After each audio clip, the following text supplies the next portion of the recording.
Hindi pa man tuluyang nakakapasok si Daniel Montenegro, sa mansyon ay isang puting sobre na ang sumalubong sa kanyang dibdib.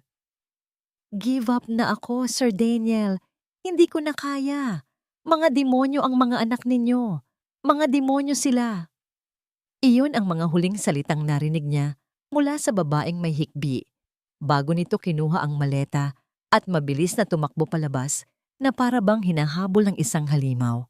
Kasunod nito, ang malakas na kalabog ng pagsara ng malaking pinto ng mansyon. Naiwan si Daniel sa gitna ng kanyang foyer, nakatayo sa isang nakakabinging katahimikan. Ang katahimikang yon ay agad ding binasag ng amoy ng pintura at ng isang mahinang pag-iyak na nagmumula sa kung saang sulok ng malawak na bahay. Dahan-dahan niyang ibinaba ang kanyang tingin. Ang dating makintab na sahig na gawa sa marmol ay isa na ngayong malaking canvas ng iba't ibang kulay. May kulay rosas na pintura na tumalsik sa dingding, mga una na may talsik ng kulay asul at isang mamahaling florera na basag sa sahig. Ang mga bulaklak at tubig nito ay nakakalat na parang mga luha. Ito ang eksenang dinatnan niya. Ang resulta ng pananatili ng ika-37 yaya sa loob lamang ng 2 linggo. Isang pamilyar na kirot ang kumalat sa kanyang sentido. Napapikit siya ng mariin. Pilit na pinipigilan ang galit at ang mas malalim na emosyon na kasama nito. Ang pagkabigo. Ang kanyang mga mata ay automatikong napadpad sa malaking larawan na nakasabit sa itaas ng hagdanan. Ang larawan ng kanyang asawa, si Amelia. Nakangiti ito roon, isang ngiting tila nagyayelo sa paglipas ng panahon, isang paalala ng lahat ng nawala sa kanya. Isang paalala ng lahat ng bagay na hindi na niya kayang ayusin. Patawarin mo ako, Amelia. Bigo ako. Hindi ninyo siya mapapalitan. Isang matigas na boses ang bumasag sa kanyang pagmumuni-muni. Mula sa itaas ng hagdanan, lumitaw ang kanyang panganay na anak, si Zoe. 16 na taong gulang. Ngunit ang mga mata nito ay may bigat at galit na higit pa sa kanyang edad. Nakakuyom ang mga kamao nito sa gilid. Hindi ninyo siya mapapalitan ng kahit sinong yaya. Ulit ni Zoe, may diin sa bawat salita. Napabuntong hininga si Daniel, pagod na siya. Zoe, kailangan ninyo ng mag-aalaga. I need someone to look after you and your sisters. Ang kailangan namin ay ang ama namin. Sigaw nito pabalik. Ang boses ay nabasag sa huli. Pero wala siya. Palagi siyang nasa opisina, nagpapanggap na okay lang ang lahat. Nagpapanggap na hindi namatay si mama. Tumagos ang mga salitang iyon sa puso ni Daniel na parang mga bubog. Gusto niyang sumagot. Gusto niyang sabihin na ginagawa niya ang lahat para sa kanila, na ang pagtatrabaho niya ay paraan niya upang hindi gumuho ang kanilang mundo. Ngunit alam niyang walang saysay. Hindi siya sumagot. Ang katahimikan niya ang nagsilbing pader sa pagitan nilang dalawa. Tumalikod si Zoe at padabog na isinara ang pinto ng kanyang silid. Muling bumalik ang katahimikan sa mansyon. Mas mabigat, mas malamig. Napahilamos si Daniel sa kanyang mukha. Ano pa ba ang gagawin niya? Naubos na niya ang lahat ng koneksyon sa mga high-end nanny agencies sa buong bansa. Walang sino man ang gustong tumanggap ng trabaho sa Mansyon Montenegro. Ang pangalan ng kanyang pamilya, na dati ay simbolo ng kapangyarihan at respeto, ay isa na ngayong babala sa lahat ng propesyonal na tagapag-alaga. Sa gitna ng kanyang desperasyon, sa gitna ng kalat at kaguluhan, isang bagay ang pumukaw sa kanyang atensyon. Sa isang sulok, may isang babaeng tahimik na naglilinis. Nakasuot ito ng asul na uniforme ng mga janitor ng ahensyang kinuha niya para sa general cleaning ng mansyon. Nakayuko ito, ang buhok ay nakatali, at ang kanyang mga galaw ay tiyak at maingat. Pinupulot niya ang bawat piraso ng basag na florera, inilalagay sa dustpan, at pagkatapos ay maingat na pinupunasan ang basang sahig. Walang emosyon, walang reklamo. Tanging ang tahimik na pagganap sa kanyang tungkulin. Isang ideya, isang napakadesperado at halos kabaliwan na ideya Ang biglang pumasok sa isip ni Daniel, isang ideya na isinilang mula sa kawalan ng pag-asa. Lumapit siya sa kanyang head butler, si Manang Celia, na nakatayo sa gilid na may mukhang puno ng pag-aalala. "Manang, anong pangalan niya?" tanong ni Daniel. Ang kanyang tingin ay hindi inaalis sa babaeng naglilinis. "Si Grace po yon, sir. Grace Reyes. Bago lang po siya sa ahensya." "Grace?" Naglakad si Daniel palapit sa kanya. Ang tunog ng kanyang mamahaling sapatos na katad ay umalingaw-ngaw sa sahig na marmol. Napatigil si Grace sa kanyang ginagawa at dahan-dahang nag-angat ng tingin. Ngayon lang niya nakita nang malapitan ang mukha nito. Simple lang ito, walang kolorete, pero ang kanyang mga mata ay malalim. May lungkot doon, ngunit meron ding kakaibang katatagan. "Ikaw," sabi ni Daniel, ang kanyang boses ay tunog ng isang CEO na sanay mag-utos. "Gusto mo bang maging yaya?" Napakurap si Grace. Isang bahagyang pagkalito ang gumuhit sa kanyang mukha. "Po, sir?" Umalis na ang yaya. Ang ika-37. "Kailangan ko ng ika-38. Diretsong sabi ni Daniel, walang paligoy-ligoy. "Kailangan ko ng isang tao, kahit sino na lang." Nakatitig lamang si Grace sa kanya. Ang kanyang mga labi ay bahagyang nakaawang, hindi makapaniwala sa narinig. Nakita ni Daniel ang pag-aalinlangan sa mga mata nito. Akala ba nito ay nagbibiro siya? O baka natatakot ito sa reputasyon ng mga anak niya? Oras na para gamitin ang tanging sandata na alam niyang laging epektibo. "Babayaran kita ng 5 beses sa kasalukuyang sahod mo," sabi ni Daniel. Ang boses ay malamig at puno ng awtoridad.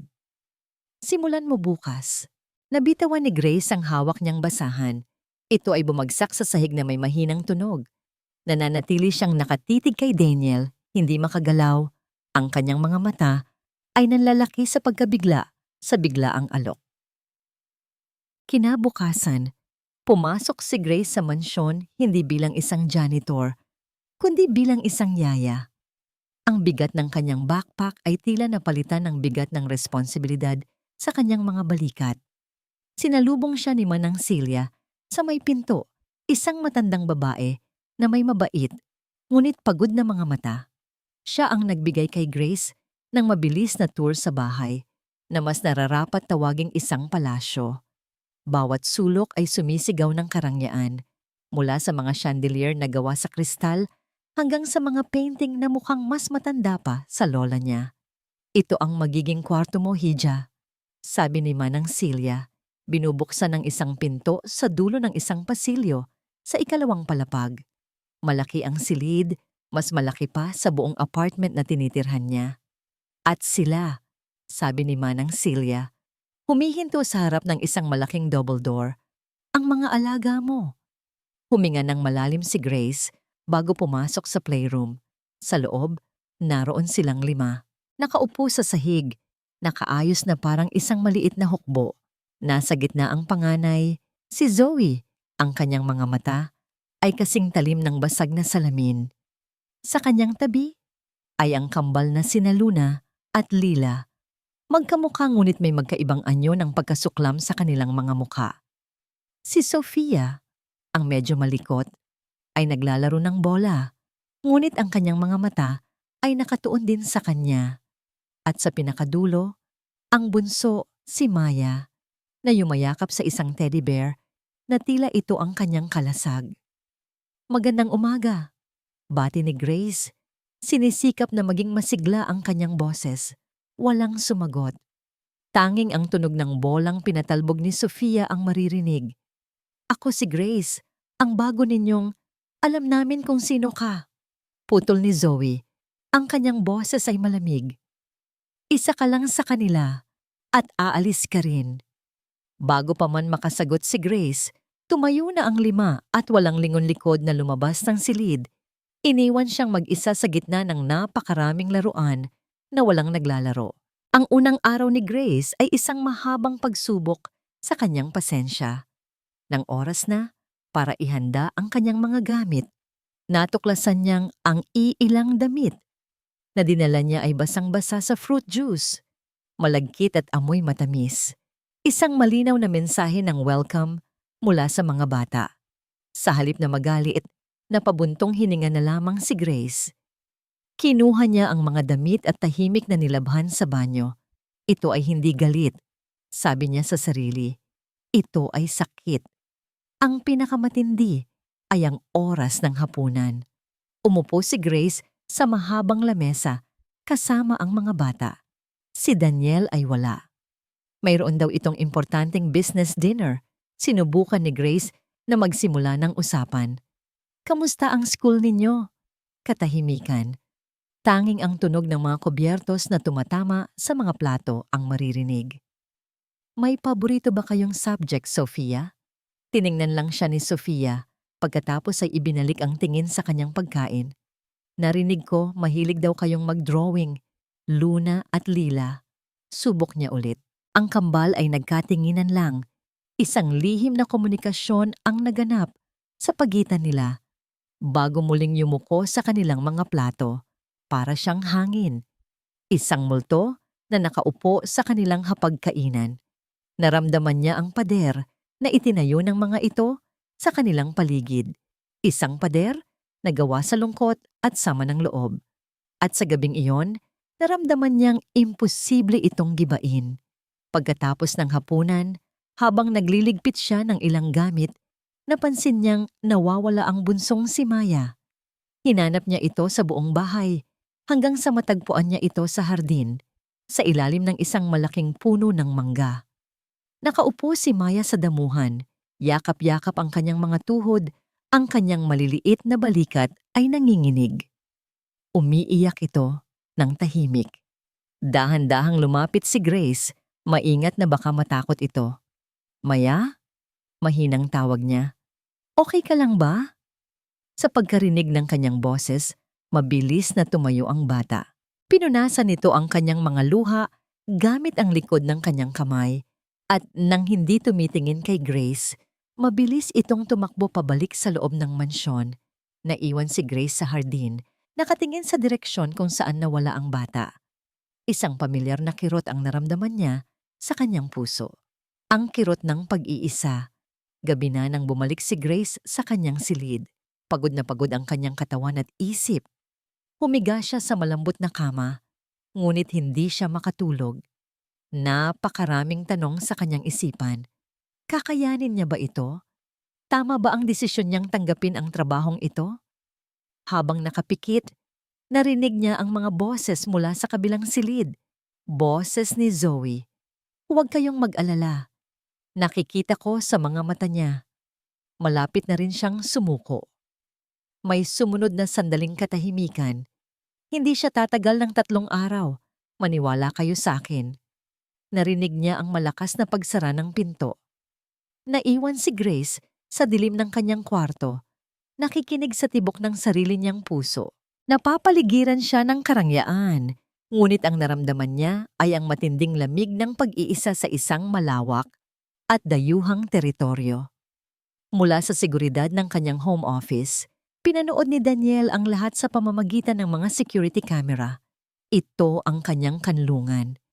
Isang silid na napapalibutan ng salamin at bakal, kung saan ang lahat ay kontrolado, maayos at may lohika. Kabaligtaran ng kaguluhan sa labas ng pintuan nito.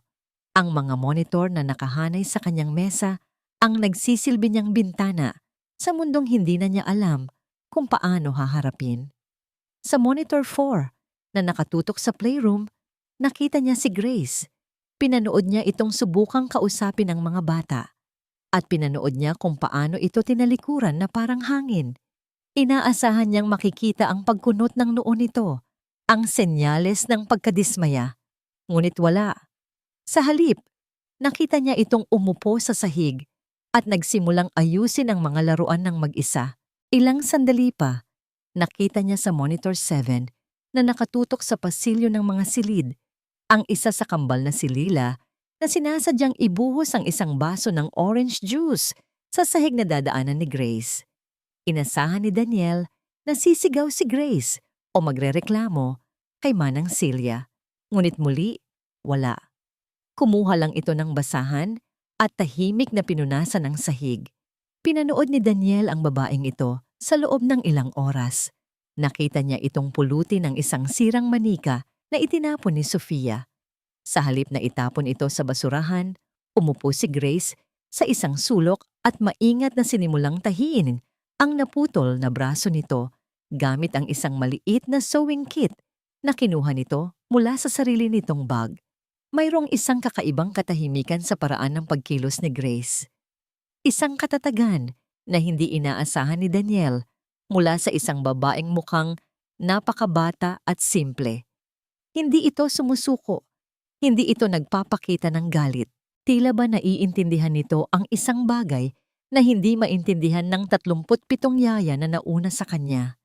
Isang malakas na katok sa pinto ang pumutol sa kanyang pagmamasid. Daniel, apo? Bumukas ang pinto at pumasok ang kanyang ina, si Doña Victoria Montenegro, na may tindig na kasing tigas ng bakal. Kasunod nito si Vanessa, ang anak ng kanyang business partner na nakangiti ng matamis, ngunit ang mga mata ay nanunuri. Mama, Vanessa, bati ni Daniel. Pilit nang ngumingiti habang tumatayo. Dumaan lang kami para kumustahin ka at ang mga bata, sabi ni Doña Victoria. Ngunit ang kanyang mga mata ay lumibot sa opisina, tila hinahanap ang anumang mali. Narinig ko na umalis na naman ang yaya mo. Ang ikailan na nga ba yon? 37, Mama. At may nakuha ka ng bago? Tanong ni Vanessa. Ang kanyang boses ay puno ng kunwaring pag-aalala. Bago pa man makasagot si Daniel, nakita ni Doña Victoria ang mga monitor. Lumapit ito at tiningnan ng mga ito. Ang kanyang kilay ay unti-unting tumataas. Sino? Iyan? Tanong ng Donya. Itinuturo ang imahe ni Grace na ngayon ay nag-aayos ng mga libro sa playroom. Huwag mong sabihing iyan ang bago mong yaya. Mukha siyang ordinaryo. Ang pangalan niya ay Grace, Ma. At oo, siya ang bagong yaya. Sagot ni Daniel, may bahagyang diin sa kanyang boses. Nagkatinginan si Doña Victoria at Vanessa. Isang tinginan na puno ng panghuhusga. Hindi nagtagal, lumabas sila ng opisina. At gaya ng inaasahan, natagpuan nila si Grace sa pasilyo. Ikaw, sabi ni Doña Victoria. Ang kanyang boses ay walang bahid ng anumang init. Huminto si Grace at tumingin sa kanila. Ano ang iyong natapos? Nag-aaral pa po ako, ma'am. Magalang na sagot ni Grace. Psychology po. Isang mahinang tawa ang kumawala sa mga labi ni Vanessa. Psychology? Bakit kailangan mo ba yon para mag-alaga ng mga bata? Saan ka nakatira? Saang probinsya ka galing? Sunod-sunod na tanong ni Doña Victoria. Bawat tanong ay parang isang pag-atake sa pagkatao ni Grace. Naramdaman ni Daniel ang pag-init ng kanyang ulo. Pinapanood niya ang eksena mula sa bahagyang nakabukas na pinto ng kanyang opisina. Nakita niya kung paano napayuko si Grace, kung paano nito pinisil ang laylayan ng kanyang damit. At sa sandaling iyon, isang bagay na hindi niya inaasahan ang nangyari sa loob niya. Lumabas siya ng opisina. Mama, tama na, sabi niya. Ang kanyang boses ay kalmado, ngunit may bigat. Si Grace ay empleyado ko. Nandito siya para alagaan ang mga anak ko, hindi para sagutin ang mga tanong ninyo. Ang pagkagulat ay malinaw na nakita sa mukha ng kanyang ina at ni Vanessa. Maging si Grace ay nag-angat ng tingin. Ang kanyang mga mata ay nagpapakita ng sorpresa. Hindi pa kailanman kinontra ni Daniel ang kanyang ina sa harap ng ibang tao. Daniel, I was just... Simula ni Doña Victoria. She's doing her job. Let her be. Sabi ni Daniel bago tumingin kay Grace. Grace, magpatuloy ka sa iyong ginagawa. Tumango si Grace at mabilis na umalis. Nag-iwan ng isang malamig na tensyon ang pangyayaring iyon. Hindi nagtagal ay nagpaalam na rin ang kanyang ina at si Vanessa. Ngunit bago umalis, Binigyan siya ng kanyang ina ng isang matalim na tingin, isang babala. Kinagabihan, habang pauwi na siya mula sa isang late meeting, tiningnan niya muli ang live feed mula sa kanyang cellphone. At doon, sa hardin, sa ilalim ng puno ng mangga, nakita niya ang isang eksenang nagpatigil sa kanyang paghinga. Nakaupo si Grace sa damuhan. Sa tabi niya, sa kauna-unahang pagkakataon, ay ang bunsong si Maya. Hindi ito tumatakbo. Sa halip, nakikinig ito. Itinuro ni Grace ang madilim na kalangitan na puno ng mga bituin. Narinig ni Daniel ang boses ni Grace sa pamamagitan ng audio feed, mahina ngunit malinaw. Sabi ng lola ko. Narinig niyang sabi ni Grace. Ang bawat bituin sa langit ay isang bulong mula sa mga mahal natin sa buhay na wala na sa ating tabi. Kapag malungkot ka, tingnan mo lang sila. Hindi sila nagsasalita, pero nakikinig sila. At ang kanilang liwanag, iyon ang paraan nila ng pagsasabing, nandito lang kami.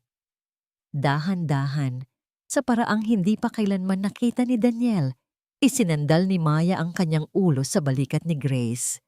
Isang maliit na kilos, ngunit para kay Daniel, ito ay parang isang lindol, isang bitak. Ang unang bitak sa pader na itinayo ng kanyang mga anak.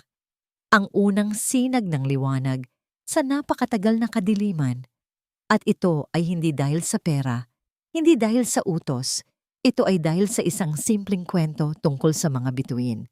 Nang pumasok si Daniel sa mansyon, dumaan siya sa kanyang ina na naghihintay sa kanya sa sala.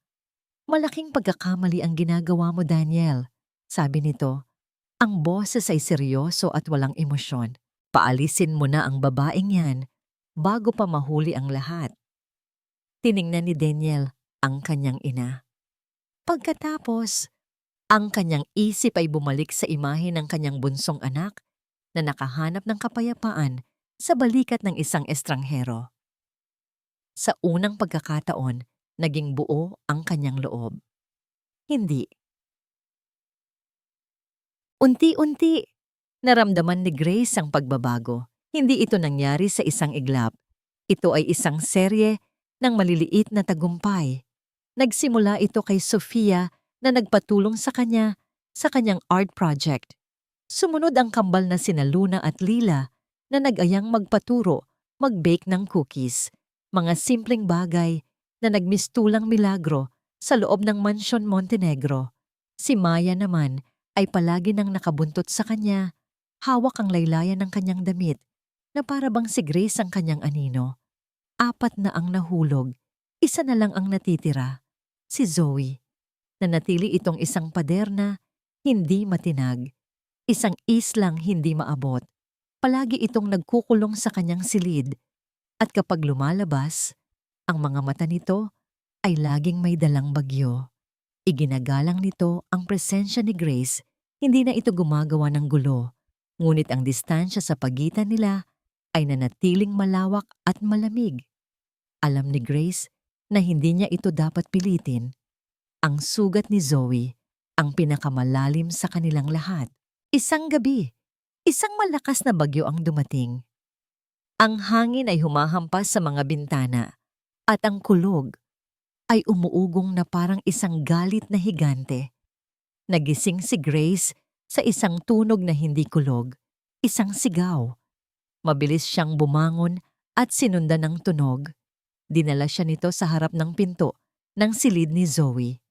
Mula sa loob, narinig niya ang mga hikbi at mga salitang hindi maintindihan. Dahan-dahan niyang binuksan ang pinto. Sa loob, nakita niya si Zoe na nakaupo sa kama. Yakap-yakap ang kanyang mga tuhod, nanginginig ang buong katawan. Binabangungot ito. Mama, huwag niyo akong iwan. Dahan-dahang lumapit si Grace. Hindi niya ito ginising. Sa halip, umupo siya sa gilid ng kama. Isang ligtas na distansya ang pinapanatili. Hindi niya ito hinawakan. Nandoon lang siya.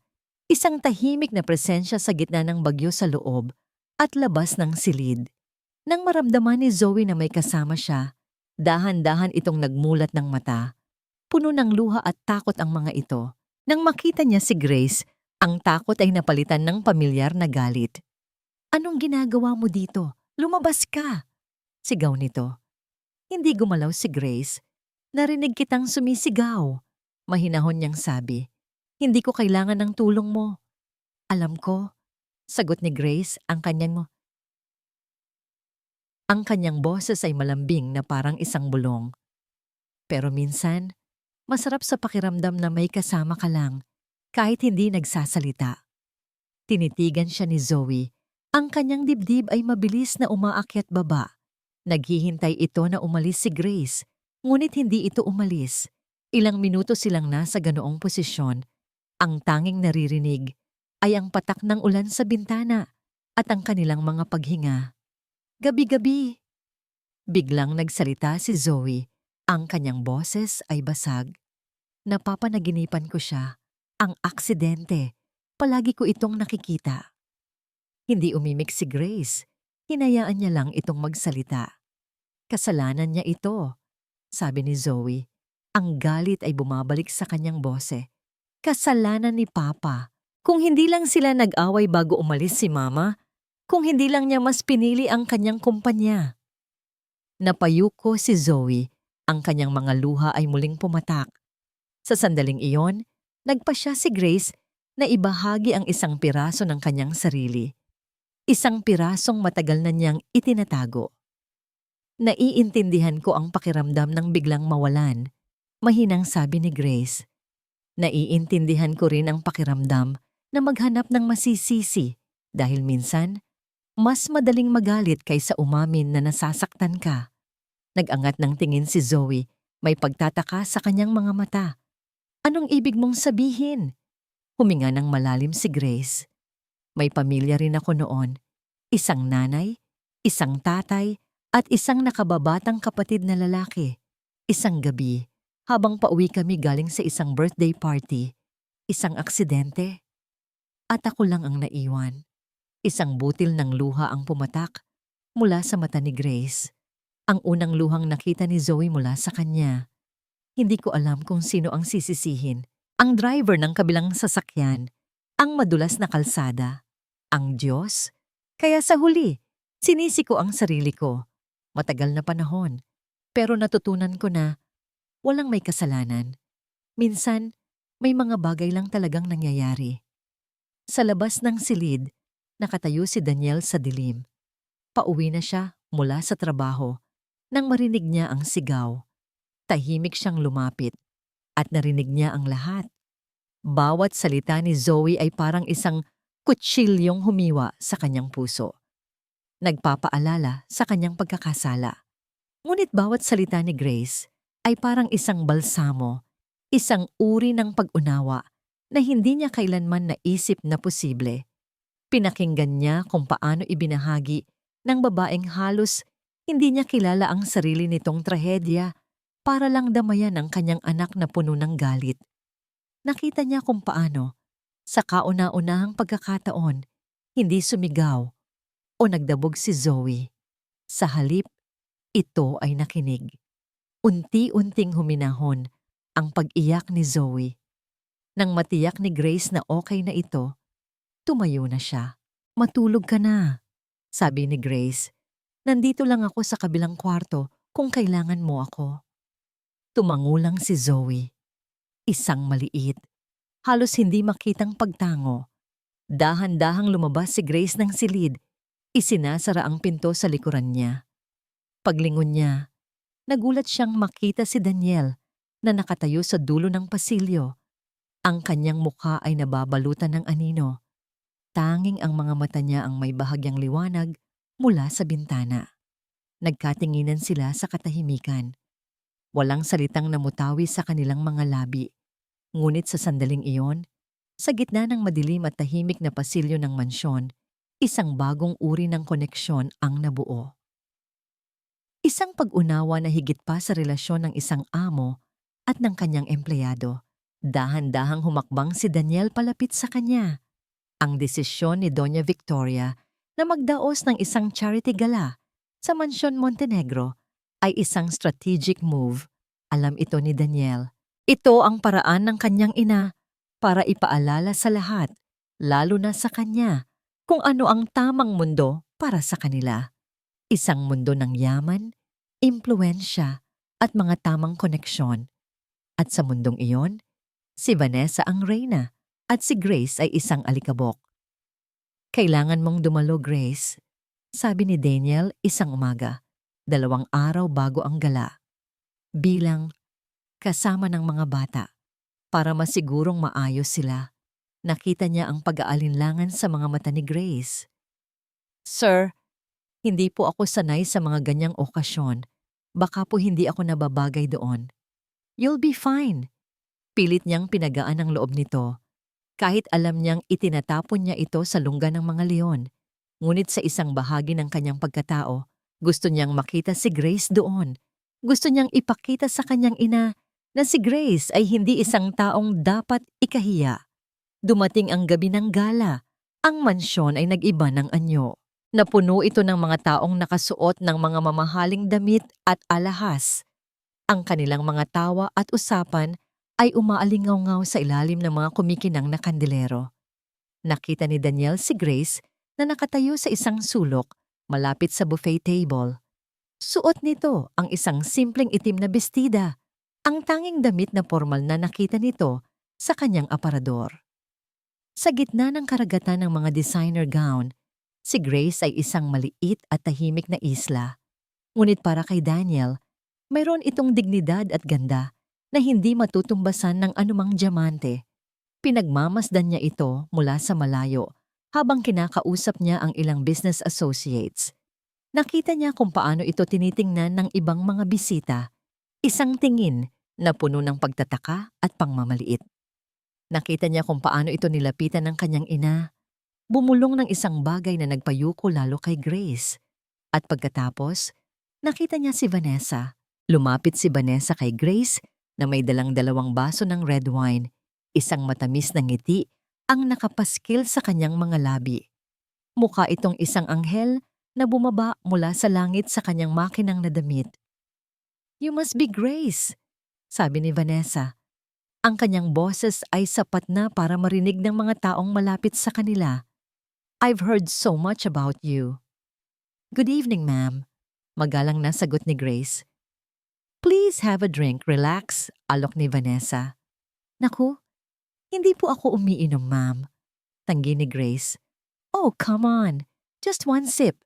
Pagpupumilit ni Vanessa, inilalapit ang baso kay Grace at sa isang kilos na mukhang aksidente ngunit perpektong kinalkula, nadulas si Vanessa. Ang laman ng baso, isang madilim at pulang alak, ay tumapon lahat sa harap ng bestida ni Grace. Isang kolektibong paghinga ang narinig mula sa mga nakapaligid. "Oh my gosh, I'm so sorry," sabi ni Vanessa. Ang kanyang mukha ay nagpapakita ng huwad na pagkagulat. "Ang clumsy ko talaga." Nakatayo si Grace, hindi makagalaw, habang ang pulang mantsa ay kumakalat sa kanyang damit na parang isang sariwang sugat. Ang lahat ng mata ay nakatuon sa kanya. Ang kahihiyan sa kanyang muka ay halos pisikal na naramdaman ni Daniel. Sa sandaling iyon, isang bagay sa loob ni Daniel ang sumabog.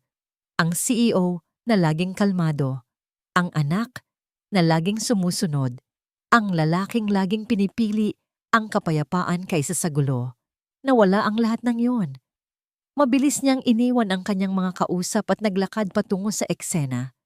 Hindi niya pinansin ang mga tingin ng mga tao.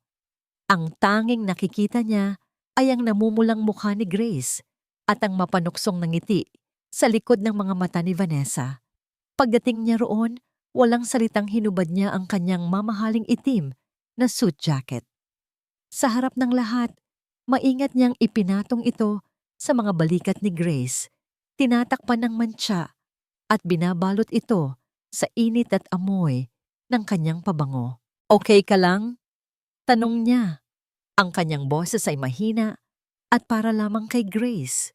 Tumangulang ito, ngunit nakita niya ang pangingilid ng mga luha sa mga mata nito. Pagkatapos ay humarap siya kay Vanessa. Ang kanyang mukha ay naging isang maskara ng yelo. "Be more careful next time, Vanessa." Ang, ang ngiti ni Vanessa ay bahagyang naglaho. It was an accident, Daniel. I know, sagot niya. Ang kanyang mga mata ay hindi bumibitiw sa pagkakatitig. Just be more careful. Humarap siya sa mga nagbubulungang bisita. Itinaas niya ang kanyang boses para marinig ng lahat.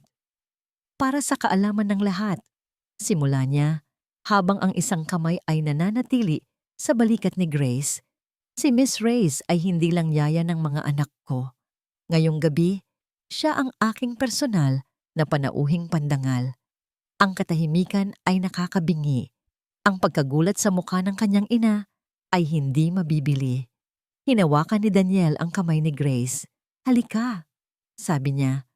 Kumuha tayo ng bagong maiinom. At hinila niya ito palayo sa karamihan. Papalayo sa mga mapanghusgang mata, iniwan si Vanessa na nakatayo. Ang kanyang perpektong nangiti ay tuluyan ng nawala. At si Doña Victoria na may mga matang nag-aapoy sa galit. Habang naglalakad sila, naramdaman ni Daniel ang mahinang panginginig ng kamay ni Grace sa loob ng kanyang palad. Ngunit naramdaman din niya ang isang bagay na mas malakas. Isang desisyon. Isang desisyon na tapos na ang kanyang pagtatago sa likod ng mga pader ng kanyang opisina. Tapos na ang pagpayag niyang diktahan ng iba. Ngayong gabi, sa harap ng kanyang mundo, pumili siya ng kanyang kakampihan. At hindi niya ito pagsisisihan. Ngunit bago pa sila makalayo, hinila siya ng kanyang ina sa isang sulok malayo sa pandinig ng iba. Ano sa tingin mo ang ginagawa mo? Galit na bulong ni Doña Victoria. Ipinahiya mo ang pamilyang ito dahil sa isang katulong. Tiningnan ni Daniel ang kanyang ina, hindi na bilang isang anak na takot, kundi bilang isang lalaking may sariling paninindigan. Mas gugustuhin kong mapahiya, sagot niya. Ang kanyang boses ay malamig at matatag. Kaysa maging isang taong walang puso, tulad ninyo, Mama. Umupo si Vanessa sa passenger seat ng kanyang luxury car. Ang kanyang mga kamay ay mahigpit na nakakuyom sa ibabaw ng kanyang designer clutch. Ang galit ay kumukulo sa loob niya na parang lason. Ipinahiya. Iyon ang salitang paulit-ulit na umiikot sa kanyang isipan. Ipinahiya siya ni Daniel. Sa harap ng lahat. Sa harap ng mundo nila. At para kanino? Para sa isang hamak na yaya. Isang babaeng mukhang hindi man lang marunong gumamit ng tamang tinidor. Hindi ito pwedeng magtapos dito. Bulong niya sa sarili, habang ang sasakyan ay mabilis na tumatakbo sa gabi. Kinabukasan, ang unang ginawa niya ay tawagan ng isang tao na matagal na niyang hindi kinakausap. Isang private investigator na may kaduda-dudang reputasyon ngunit kilala sa pagiging epektibo. Gusto kong malaman ang lahat tungkol sa isang babae. Sabi ni Vanessa sa telepono. Ang kanyang boses ay malamig at walang emosyon. Grace Reyes. Bawat dumi, bawat sekreto, kahit gaano kaliit. It will cost you, sagot ng lalaki sa kabilang linya. Hindi problema ang pera. Mabilis na sagot ni Vanessa. Gusto ko ng resulta, agad. Lumipas ang 2 araw. Ang unang report na dumating ay nakakadismaya. Walang masyadong makita, ma'am, sabi ng investigador sa telepono. Naulila, ang mga magulang ay namatay sa isang car accident, maraming taon na ang nakalipas. Nag-aaral ng psychology sa isang state university. Part-time na janitor para suportahan ang sarili. Malinis ang record, masyadong malinis. Napabuntong hininga si Vanessa, isang kawawang ulila. Iyon lang, ito ba ang dahilan kung bakit naawa si Daniel sa kanya? Ang kanyang tragic past? That's it? Iyan lang ang nakuha mo? Inis niyang tanong. Wala na pong iba, ma'am. Mukhang isa lang siyang ordinaryong babae na may malungkot na nakaraan. Ordinaryo. Ayaw ni Vanessa sa salitang iyon. Walang ordinaryong babae ang makakakuha ng atensyon ni Daniel Montenegro. Mayroon pa dapat. May kulang. Hindi ako naniniwala. Sabi niya, maghukay ka pa. Mas malalim. Pero ma'am, gusto kong malaman ang lahat tungkol sa aksidenteng iyon. ang eksaktong petsa, ang lokasyon, lahat. Utos ni Vanessa. Bigla siyang nagkaroon ng isang ideya. Isang maliit na sinulid na gusto niyang hilahin. At habang ginagawa mo yan, gusto kong tingnan mo ang mga lumang legal settlements ng Montenegro Corp. Sabihin na nating mga 10 taon pabalik. Ang Montenegro Corp? Pero ma'am, napakalawak po niyan. Ano po ang hinahanap natin? Hindi ko alam. Pag-amin ni Vanessa. Isang pangalan, isang koneksyon, kahit ano. Just do it. Lumipas ang isa pang araw. Gabi na, at malapit nang sumuko si Vanessa sa kanyang paghahanap nang tumunog ang kanyang cellphone. Isang unknown number. Nandito na ako sa labas, sabi ng boses ng investigador. May dala akong isang bagay na sa tingin ko ay gusto ninyong makita. Nagkita sila sa isang madilim na parking lot. Inabutan siya ng lalaki ng isang brown envelope. Walang salitang binuksan ito ni Vanessa sa ilalim ng dim light ng kanyang sasakyan. Sa loob, may mga kopya ng police report tungkol sa aksidente. Nandoon ang mga pangalan ng mga magulang ni Grace, Ricardo at Elena Reyes. Sa ilalim noon ay isa pang set ng mga dokumento, mga legal na papel. Ang kanyang mga mata ay mabilis na nag-scan sa mga salita, mga whereas at therefore. Ngunit 2 bagay ang pumukaw sa kanyang atensyon at nagpatigil sa kanyang paghinga. Ang unang bagay ay ang pangalan ng kumpanyang nag-alok ng settlement para maiwasan ang kaso, Prime Haulers Logistics Inc.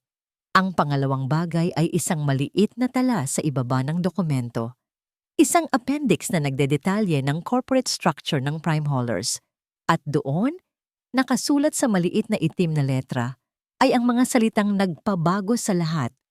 A wholly owned subsidiary of Montenegro Corporation. Napabitaw si Vanessa sa mga papel. Ang mga ito ay nahulog sa sahig ng kanyang sasakyan. Isang ngiti, isang mabagal, gumagapang, at nakakatakot na ngiti ang sumilay sa kanyang mga labi. Ang tadhana. Ang tadhana ay minsan nakakatuwa. Ang kumpanya ng pamilya ni Daniel. Ang kumpanya na pagmamay-ari ng lalaking ipinagtatanggol si Grace. Ang mismong kumpanya na iyon ay may kinalaman sa pagkamatay ng buong pamilya ni Grace. Alam kaya ito ni Daniel? Malamang hindi. Masyadong malaki ang Montenegro Corp para malaman niya ang bawat maliit na kaso ng isang subsidiary. Alam kaya ito ni Grace? Imposible. Kung alam niya, bakit siya magtatrabaho para sa mga Montenegro? Hindi. Ito ay isang bomba na naghihintay lang na may magsindi ng mitsa.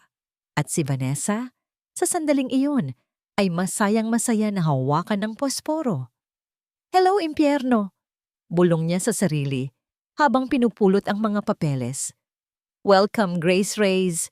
Let me show you what a gold digger truly looks like. Sa mga sumunod na araw, naramdaman ni Grace na para siyang lumalakad sa panaginip. Ang mansyon, na dati ay isang malamig at malawak na lugar, ay nagsimulang magkaroon ng init. Ang mga tawa ng mga bata ay madalas nang maririnig sa mga pasilyo.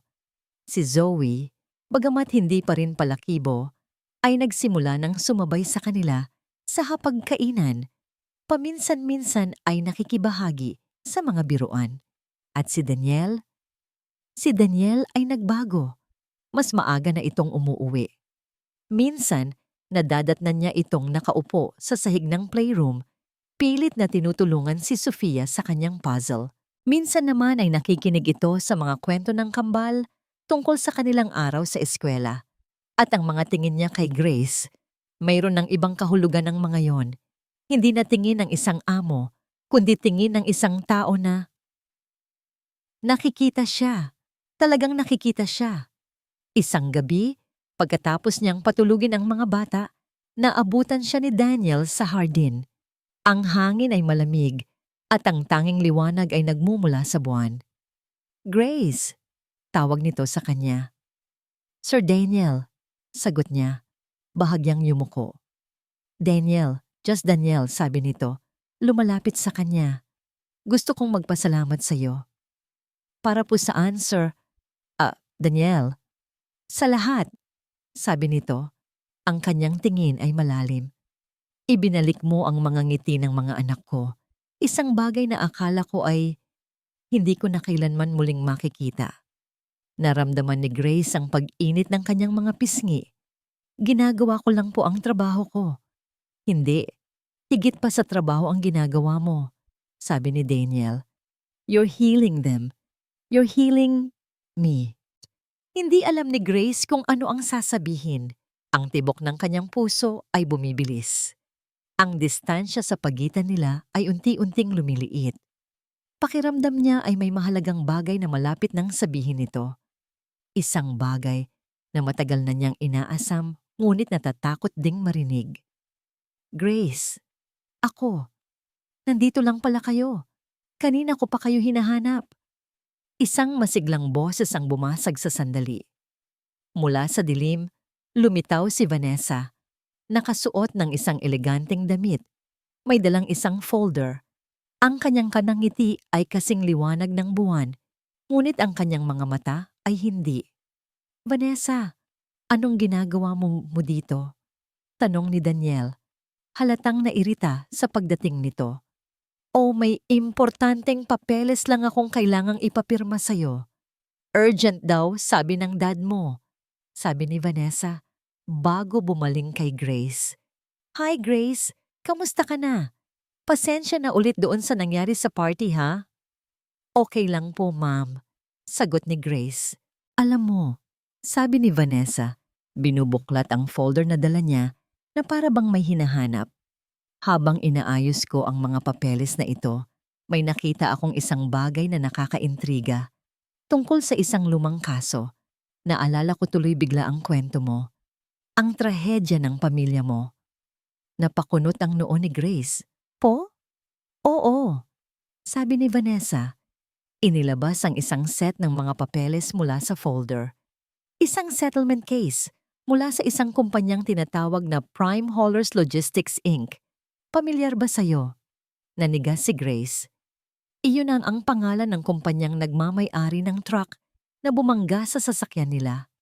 Tingnan mo, sabi ni Vanessa. Iniaabot ang mga papeles kay Grace. Nakakagulat, hindi ba? Kung paano nag-cruise ang mga landas ninyo. Ang pamilya Montenegro ay naging napakamapagbigay pala noon pa man. Tiningnan nila ang sitwasyon at inayos ang lahat para hindi na humantong sa korte. Nanginginig ang mga kamay ni Grace habang kinukuha ang mga papeles. Binasa niya ang mga salitang pamilyar na sa kanya, ngunit sa dulo, nakita niya ang isang bagay na bago. Ang isang talata na nagsasabing ang Prime Haulers ay isang subsidiary ng Montenegro Corporation. Bumagsak ang langit. Ang hangin ay nawala sa kanyang mga baga. Ang mga tunog sa paligid ay naglaho. Tanging ang malakas na pag-ugong sa loob ng kanyang mga tainga ang naririnig niya. Itinaas niya ang kanyang tingin mula sa mga papel at tumingin kay Daniel, ang lalaking nagpapasalamat sa kanya. Ang lalaking nagsabing pinaghihilom niya ito. Ang kanyang mukha ay puno ng pagkalito. Alam mo ba to? Tanong ni Grace. Ang kanyang boses ay nanginginig na parang isang basag na salamin. Ano yan? Grace, hindi ko maintindihan, sabi ni Daniel. Hahakbang sana palapit, ngunit umatras si Grace. Alam mo ba to? Sigaw niya. Ang sakit at pagtataksil ay sumisira sa kanyang puso. Ito ba ang dahilan? Ito ba ang dahilan kung bakit kinuha mo akong yaya? Dahil sa konsensya? Isang uri ng baluktot na pagbabayad pinsala? Hindi. Grace, wala akong alam dyan. Ngayon ko lang nakita yan. Depensa ni Daniel, ang kanyang mukha ay nagpapakita ng tunay na pagkagulat. Ngunit hindi na siya naniwala. Ang lahat ng kabaitan, ang lahat ng pagbabago, lahat ay kasinungalingan. Isa lang siyang proyekto, isang multo mula sa nakaraan ng pamilya Montenegro na kailangang patahimikin. Mga sinungaling, hikbi niya, ibinato ang mga papeles sa dibdib ni Daniel. Lahat kayo. Tumalikod siya at tumakbo. Narinig niya ang pagtawag ni Daniel sa kanyang pangalan. Narinig niya ang mga boses ng mga bata na nagtatanong kung ano ang nangyayari, nagising sa ingay. Ngunit hindi siya lumingon. Tuloy-tuloy siyang pumasok sa kanyang silid. Kinuha ang kanyang backpack at inilagay ang iilang gamit na dala niya. Walang direksyon, walang plano. Ang tanging alam niya ay kailangan niyang makaalis. Dumaan siya sa sala kung saan ang mga bata, lalo na si Maya at Zoe, ay umiiyak at tinatawag ang kanyang pangalan. Grace, saan ka pupunta? Huwag mo kaming iwan! Ngunit ang sakit sa kanyang puso ay napakalaki na hindi na niya kayang manatili pa. Para siyang nasusunog. Nang buksan niya ang malaking pinto ng mansyon, bumuhos ang malakas na ulan na para bang nakikidalamhati ang langit sa kanya. Tumakbo siya palabas ng malaking gate. Walang pakialam kung mabasa siya. Ang bawat patak ng ulan ay parang isang luha. Nang makarating siya sa labas, sa gilid ng kalsada, napaluhod siya sa malamig at basang semento. Nawala na naman sila. Nawala na naman ang lahat. Sa loob ng mansyon, naiwan si Daniel na nakatayo na parang isang estatwa. Hawak ang mga basang papel, habang pinapanood ang babaeng nagturo sa kanya kung paano muling magmahal na tumatakbo papalayo sa kanyang buhay. Nawala na ang ulan, ngunit ang katahimikan na naiwan sa mansyon ay mas malakas pa sa anumang bagyo. Hindi pumasok si Daniel sa trabaho kinabukasan. Ito ang unang pagkakataon sa loob ng maraming taon na hindi man lang niya sinilip ang kanyang laptop. Umupo lang siya sa kanyang opisina sa gitna ng kanyang imperyo. Ngunit ang pakiramdam niya ay siya ang pinakamahirap na tao sa mundo. Sa harap niya ay nakakalat ang mga papeles na iniwan ni Grace. Ang orihinal na kopya na ipinahanap niya sa kanyang legal team sa kalaliman ng gabi. Bawat salita, bawat pirma ay isang patunay. Isang patunay ng isang kasalanang hindi niya alam na dinadala ng pangalan ng kanyang pamilya. Isang kasalanang naging pundasyon ng lahat ng yaman niya. Isang kasalanang sumira sa buhay ng babaeng minamahal niya. Oo, minamahal niya. Ngayon lang niya natanggap sa sarili niya. Sa sandaling nawala ito, pinindot niya ang intercom. I-cancel lahat ng appointments ko for the whole week. Utos niya sa kanyang sekretarya, ang boses niya ay magaspang. At ihanda mo ang lahat ng files tungkol sa Prime Haulers Logistics. Gusto kong makita ang lahat. Bawat transaksyon, bawat report. Sa loob ng 2 araw, ikinulong ni Daniel ang sarili sa opisina. Nagbasa siya, nag-imbestiga, at habang mas marami siyang nalalaman, mas lalo siyang nasusuklam. Nalaman niya kung paano itinago ng kanyang mga abogado ang kaso bilang isang minor operational expense. Kung paano ito hindi kailanman ipinaalam sa executive board. Kung paano ang buhay ng isang buong pamilya ay tinumbasan lamang ng isang halaga sa tseke para maprotektahan ang pangalan ng Montenegro. Ang mansyon ay naging isang morgue. Ang mga bata ay hindi na lumalabas sa kanilang mga silid. Ang mga tawa ay napalitan ng nakakabinging katahimikan. Maging ang mga pagkain ay hindi na ginagalaw. Ang init na dinala ni Grace ay nawala na parang isang kandilang biglang hinipan. Isang gabi, habang nakatitig siya sa kawalan, dahan-dahang bumukas ang pinto ng kanyang opisina. Pumasok si Zoe. Hindi ito galit. Hindi ito sumisigaw. Ang kanyang mga mata ay malungkot lang. May dala itong isang tasa ng kape. Inilapag niya ito sa mesa ni Daniel. Hindi ka pa kumakain, Papa. Mahina niyang sabi. Tumingin si Daniel sa kanyang panganay na anak. Nakita niya ang pag-alala sa mukha nito. Isang bagay na matagal na niyang hindi nakita mula rito. Umupo si Zoe sa silya sa tapat niya. Kasalanan ko ba ito? Tanong nito. Dahil sa sobrang galit ko sa mundo, umalis tuloy siya. Umiling si Daniel, isang matinding kirot ang naramdaman niya para sa kanyang anak. Hindi anak, walang may kasalanan sa inyo. Ako ang may kasalanan. Pero wala ka namang alam, di ba? Sabi ni Zoe. Narinig kita. Narinig ko kayong lahat. Nagulat ka rin. Pero responsibilidad ko pa rin ito, Zoe. Pangalan ko. Pamilya ko. Tumingin si Daniel sa kanyang anak. Mahal niyo siya, ano? Tumango si Zoe. Isang luha ang pumatak sa kanyang pisngi. Tinuruan niya po akong huwag matakot sa mga multo, bulong nito. Pero ngayon, siya naman ang multo na hindi na natin mahanap. Ang mga salitang yon ay tumama kay Daniel ng napakalakas. Tumayo siya. Sa sandaling iyon, ang lahat ng pagkalito at pagsisisi ay napalitan ng isang malinaw na determinasyon. Hindi, sabi ni Daniel. Ang kanyang boses ay may bagong lakas. Hindi siya multo at hahanapin natin siya. Tumingin si Zoe sa kanya. May bahid ng pag-asa sa kanyang mga mata. Talaga, Papa? Oo, sabi ni Daniel. Pero bago yon, kailangan kong ayusin ang gulo na ito. Kailangan kong harapin ang multo ng sarili kong pamilya. Kinuha niya ang kanyang telepono at tinawagan ang kanyang PR head. Magpatawag ka ng press conference bukas ng umaga, utos niya. Pagkatapos, tinawagan niya ang kanyang personal assistant. Hanapin mo ang address ni Grace Reyes. Bawat posibleng lugar na pwede niyang puntahan. I don't care how. Just find her. Kinabukasan, humarap si Daniel sa media. Ngunit bago yon, pinuntahan niya ang address na nakuha ng kanyang assistant. Nakatayo siya ngayon sa harap ng isang maliit at luma na apartment building sa isang magulong bahagi ng Maynila. Ang karangyaan at kapangyarihan ng pangalang Montenegro ay walang halaga dito. Isa lang siyang ordinaryong lalaki na nakatayo sa harap ng isang pinto. Isang lalaking puno ng pagsisisi at determinasyon. Huminga siya ng malalim. Ang bawat tibok ng kanyang puso ay isang dasal.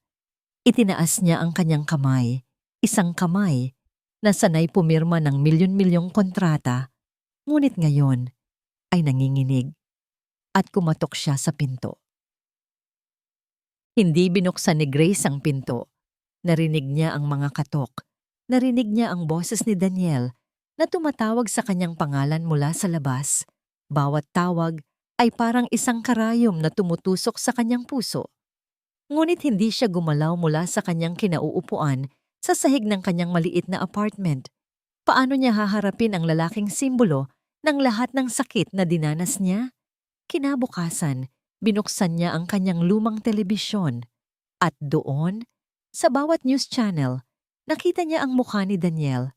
Nakatayo ito sa isang podium, napapaligiran ng mga mikropono at mga kumikislap na kamera.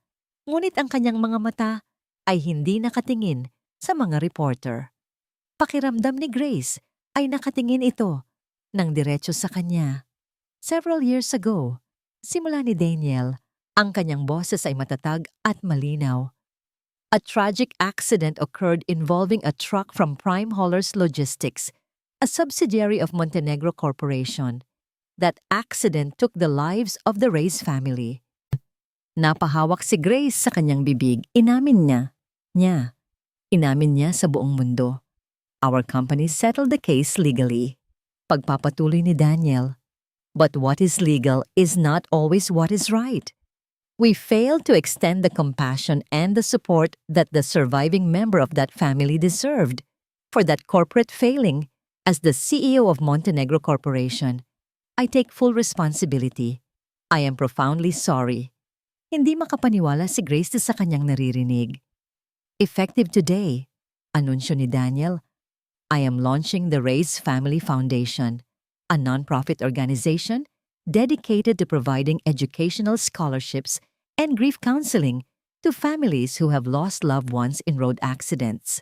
I will personally fund this foundation, separate from the company, as my personal atonement for this oversight. Nagsimulang mamuo ang mga luha sa mga mata ni Grace. Hindi ito luha ng galit, kundi ng pagkalito. Kinagabihan, may kumatok na naman sa kanyang pinto. Sa pagkakataong ito, hindi si Daniel. Pagbukas niya, nakita niya si Zoe. Please, sabi ng dalagita, ang kanyang mga mata ay namumugto. Kailangan ka naming makausap. Kailangan ka ni Papa. pumasok si Zoe sa kanyang apartment at umupo sa isang lumang upuan. Ikinuwento niya ang lahat. Ang pag-aalala ni Daniel, ang hindi nito pagkain at pagtulog, at kung paano nito sinisikap na ayusin ang lahat. Hindi niya alam, Grace, sabi ni Zoe, ang kanyang boses ay basag. Maniniwala ka sa akin, hindi ba? Ikaw ang nagturo sa akin na magtiwala. Hindi alam ni Grace ang isasagot. May event ang kumpanya bukas ng gabi, sabi ni Zoe bago umalis. Para sa mga investors, please pumunta ka para marinig mo mismo mula sa kanya. Kinabukasan, sa kabila ng pag-aalinlangan, nagpunta si Grace. Isinuot niya ang kanyang pinakasimpleng bestida. Dinala siya ni Zoe sa loob ng isang malaking ballroom ng hotel, sa isang madilim na sulok sa likuran kung saan walang makakakita sa kanya.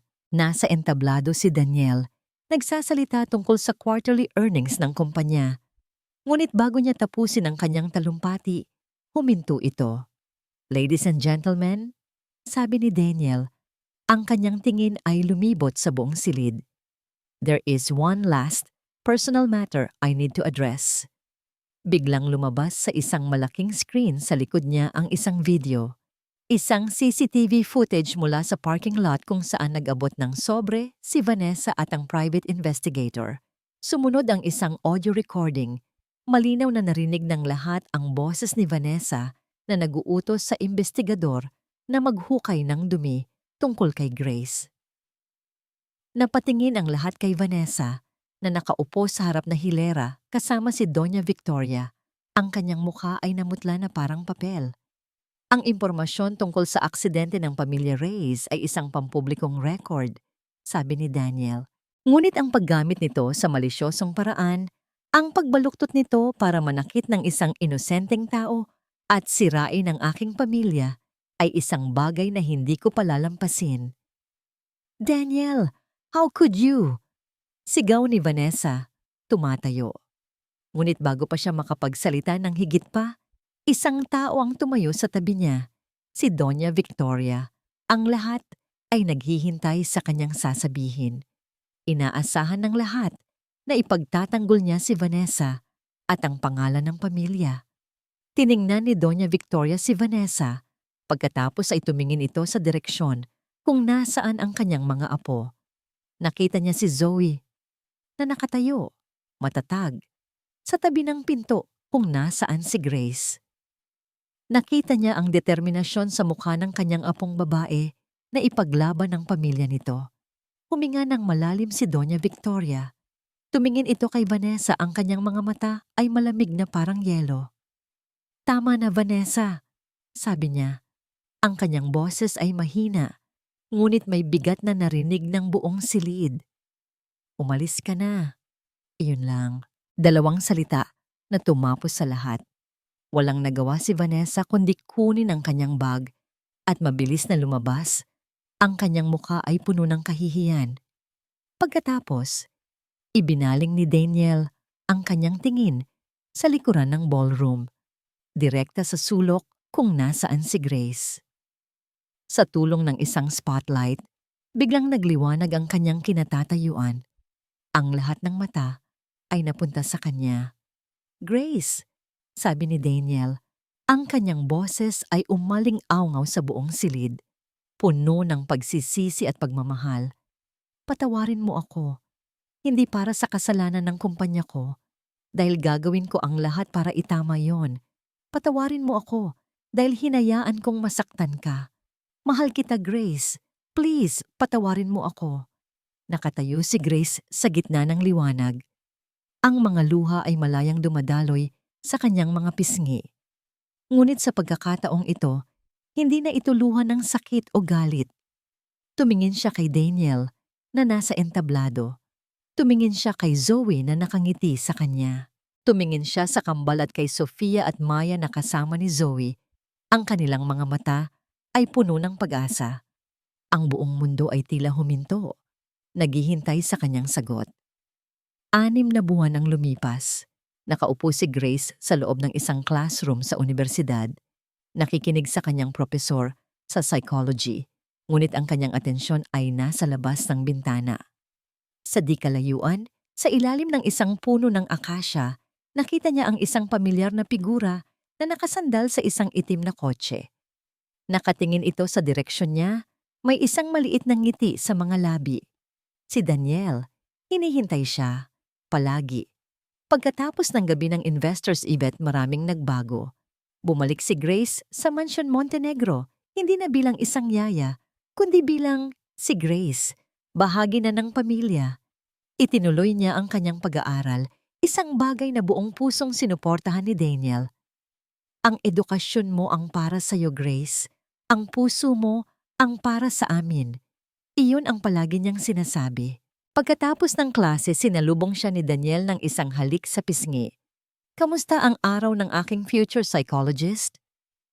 Okay naman, Mr. CEO. Biro niya pabalik. Saan ang mga chikiting? Nasa bahay kasama si Mama. Mayroon daw silang Girls' Day in, sabi ni Daniel habang pinagbubuksan siya ng pinto ng kotse. Which means, mayroon tayong us time. Habang nasa biyahe, hindi napigilan ni Grace na mapangiti. Maging ang relasyon ni Daniel sa kanyang ina ay unti-unting naghilom. Isang araw, kinausap siya ni Doña Victoria ng masinsinan. Hindi kita gusto para sa anak ko noon, pag-amin ng matanda, habang nagkakape sila sa hardin. Dahil hindi kita naiintindihan, akala ko, ang kailangan ng pamilyang ito ay yaman at pangalan. Ngunit mali ako. Ang kailangan pala namin ay isang puso. At iyon ang dinala mo. Iyon na siguro ang pinakamalapit sa isang I'm sorry na maririnig niya mula kay Doña Victoria. At para kay Grace, sapat na yon. Puwi. Daniel, dinala ni Daniel si Grace sa isang lugar na espesyal sa kanya. Isang sementeryo. Ngunit hindi ito malungkot na lugar. Tahimik at payapa. Una silang huminto sa puntod ng kanyang asawang si Amelia. Inilapag ni Daniel ang isang bungkos ng puting rosas. Amelia, bulong niya. Gusto kong makilala mo si Grace. Tinulungan niya akong maging ama muli. Tinuruan niya akong magmahal muli. Sana masaya ka para sa amin. Tumingin si Grace sa pangalan na nakaukit sa lapida. Walang selos, tanging respeto. Hinawakan niya ang kamay ni Daniel. Pagkatapos, naglakad sila papunta sa isa pang bahagi ng sementeryo. Sa isang simpleng puntod kung saan nakaukit ang mga pangalan ng pamilya Reyes. Inilapag ni Grace ang dala niyang mga bulaklak na mirasol. Naitay bunso, sabi ni Grace, ang kanyang boses ay nanginginig ngunit matatag. Siya po si Daniel. Alam ko pong maiintindihan ninyo. Nakahanap na po ako ng tahanan. Niyakap ni Daniel si Grace mula sa likuran. Dito, sa harap ng kanilang mga nakaraan, sa harap ng kanilang mga sakit, naramdaman nila ang tunay na paghihilom. Hindi nila binubura ang nakaraan. Sa halip ginagawa nila itong bahagi ng kanilang pundasyon, isang pundasyon na binuo mula sa sakit, pinatatag ng pagpapatawad at pinatibay ng pag-ibig. POV, Grace and Daniel. Ang hapunan sa Mansion Montenegro ay hindi na tahimik. Ngayon, ito ay puno ng ingay at tawanan. Papa, ang alat ng luto mo. Reklamo ni Sofia na ikinatawa ng lahat. Nagmana ka lang sa akin. Biro ni Zoe, ginugulo ang buhok ng nakababatang kapatid. Nasa kabisera si Doña Victoria, nakangiti habang pinapanood ang kanyang mga apo. Isang nangiting matagal nang hindi nakikita ni Daniel. Nakaupo si Grace sa tabi ni Daniel. Sa ilalim ng mesa, magkahawak ang kanilang mga kamay. Pinanood nila ang magulong, hindi perpekto, ngunit masayang pamilya na kanilang binuo. Isang pamilya na nabuo mula sa mga basag na piraso. Isang pamilya na pinagbuklod ng isang babaeng dumating para maglinis ng kalat, ngunit ang winasak ay ang mga pader sa kanilang mga puso. Mamayang gabi, nang ang lahat ay natutulog na, tumayo sila sa balkonahe, nakatingin sa mga bituin. Salamat, bulong ni Daniel, ang kanyang hininga ay mainit sa leeg ni Grace. Salamat sa pagtuturo mo sa akin kung paano maging isang ama at kung paano muling magmahal. Sumandal si Grace sa kanyang dibdib. Dinarama ang tibok ng kanyang puso. Pinagaling natin ang isa't isa. Sagot niya. Tumingin sila sa isa't isa. Ang kanilang mga mata ay sumasalamin sa liwanag ng mga bituin. Sa katahimikan ng gabi, sa gitna ng isang tahanan na puno ng buhay, natagpuan nila ang kanilang katapusan. O mas tamang sabihin, ang kanilang simula.